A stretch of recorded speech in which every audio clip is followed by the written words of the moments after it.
Please आगे आगे राहुल जी एक सेकंड do this actually. भांग के dishes हैं ऐसे करो this is clapping चलिए चलो बच्चों के लिए उनके लिए रोजगार के अवसर भी सृजन हुए हैं और अपने हाथों से वो कुछ बना भी रहे हैं सर। बेकरी से जुड़ा हुआ किस रूप में देखिए सर? ये बहुत ही मैं समझता हूँ प्रशंसनीय कदम है। मैं राहुल बजाज जी को बहुत बहुत धन्यवाद ज्ञापित करता हूँ जिन्होंने ये कदम उठाया है। हमेशा मुँह कर विद्रोह की उपेक्षा हो जाती है और कोई याद नहीं करता है। उन्होंने उनके टैलेंट को आगे बढ़ाने का मौका दिया, अवसर बढ़ाने का मौका दिया और निश्चित रूप में इसका हम प्रचार प्रसार करेंगे। और ये हमारे स्वच्छता दिवस के पखवाड़े के अंदर हो रहा है, जिसमें निश्चित रूप में हम चाहते हैं कि उत्तराखंड की नई डिशेज़ हम आगे बढ़ाएं।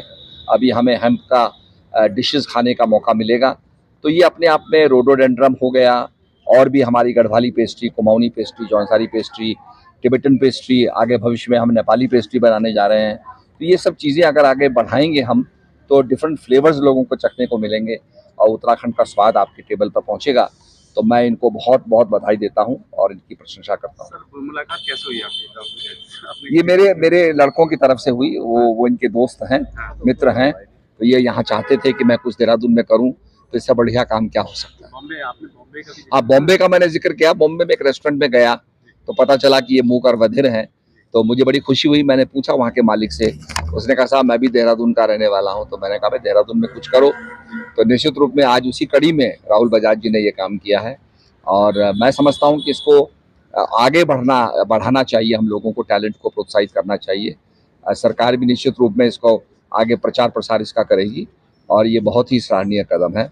मैं निश्चित रूप में उन्हें बधाई देता हूँ, बहुत बहुत बधाई देता हूँ। सर पूरा प्रदेश आपदा से ग्रसित है, आप कहाँ दौरा किया है, क्या कुछ स्थिति इस समय बहुत आपदा आई है और ये ग्लोबल ग्लोबलाइजेशन का, ग्लोबल वार्मिंग का इफेक्ट है। आप देख रहे हैं अभी हमारे साइंटिस्ट ने बताया है कि हिमालय से ऊपर से मॉनसून जो है तिब्बत में पहुंच गया है, जो कभी नहीं पहुंचता था। और हम ये मानते थे कि हिमालय का जो पर्वत है ये ढाल बन के खड़ा है, ये कोई भी बादल को गुजरने नहीं देगा, जाने नहीं देगा। पर अब बहुत ग्लोबल वार्मिंग हो गई है। निश्चित रूप में हमें कॉन्शियस होना चाहिए।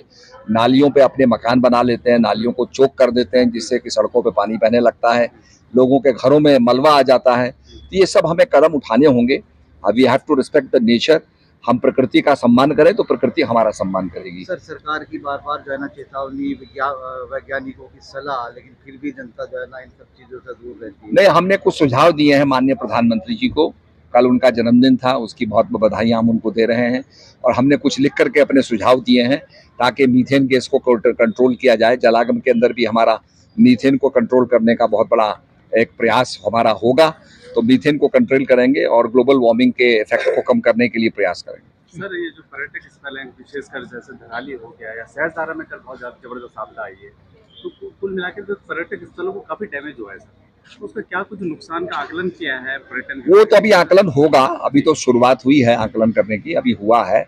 पर जो हमारी सड़कें जो वॉश आउट हुई हैं उसका मुख्य कारण ये था कि नदियों का चैनलाइजेशन नहीं हुआ। नदी के बीच में मलबा आ जाता है, नदी दाएं बाएं काटने लगती है, अगल के बगल में सड़क होती है, वो पूरे सड़क को वॉश आउट कर देती है। कहीं 500 मीटर, कहीं 250 मीटर की सड़क जो है वॉश आउट हो गई है।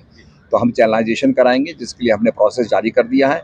माननीय मुख्यमंत्री जी ने आदेश दिए हैं कि आपदा डिपार्टमेंट, खनन डिपार्टमेंट और सिंचाई डिपार्टमेंट हाई कोर्ट के अंदर पूरे डॉक्यूमेंट्स रखेगा, वीडियो दिखाएगा और परमिशन प्राप्त करेगा, जिससे कि हम चैनलाइजेशन कर सकते हैं। सर एक सवाल हो गया जो है ना, मानकों के विरुद्ध ज्यादातर निर्माण हो जाते हैं, तो क्या सरकार कितनी गंभीर है ऐसे जो है ना?